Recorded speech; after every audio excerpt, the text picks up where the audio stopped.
આજે તો ભાઈ રાજકોટમાં આપણે રેખડા બહુ કેટલા મર્સિડીઝ ના રિક્ષામાં આપણે રેખડા ભાઈ. જય દ્વારકાધીશ 365 દિન ચેલેન્જ નો આજે છે 34મો દિવસ. ઉગી ગયા અહીં રાજકોટમાં બાંધી લીધો ભાઈ નવો રિક્ષામાં બેહવાની ભાઈ ફિલિંગ કંઈક અલગ જ આવ્યો.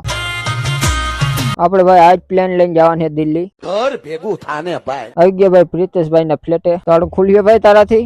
આવી ગયા ફ્લેટમાં ભાઈ ઠેલા બેલા મૂકીને નીકળી ગયા પાછા આપણે રિક્ષામાં બેહીને. પછી આપણે લઈ લીધી સિટી બસ ની ટિકિટ ભાઈ. લીધી બસ ની ટિકિટ મળી બાજુ વાળી છે. વાહ સિંગર વાહ. ઘર ભેગું થાને ભાઈ. બસ માં ભાઈ ટ્રાફિક હતી બહુ પણ આપણે કીધું યુટ્યુબર હે એટલે ડાયરેક્ટ જડી ગઈ સીટ આપ. બસ ની ટિકિટ પાછી દઈને નીકળી ગયા પાછા આપણે રિક્ષામાં બેહી. આવ્યો ભાઈબંધ નો વિડીયો કોલ. પછી પીધો આપણે રસ ભાઈ 5 રૂપિયા ગ્લાસ પીધા 5 આવી ગયા આપણે પ્રિતેશ ના સ્કૂલે. નીકળી ગયા પાછા ને આવી ગયા જમવા. બીજે દિવસ સવારમાં નીકળી ગયા આપણે ગોંડલ. આવી ગયા ગોંડલ ને મામાદેવ ને પૈગે લાગીને પાછા નીકળી ગયા. નાસ્તો કરીને પાછા આવી ગયા આપણે ફ્લેટે. મિની લોગ અહીં પૂરો કરીને આગલા મિની લોગ માં આપણે જાને ભાઈ દિલ્હી. ફોલો ના કર્યો ફોલો કરી નાખજો. જય શ્રી રામ.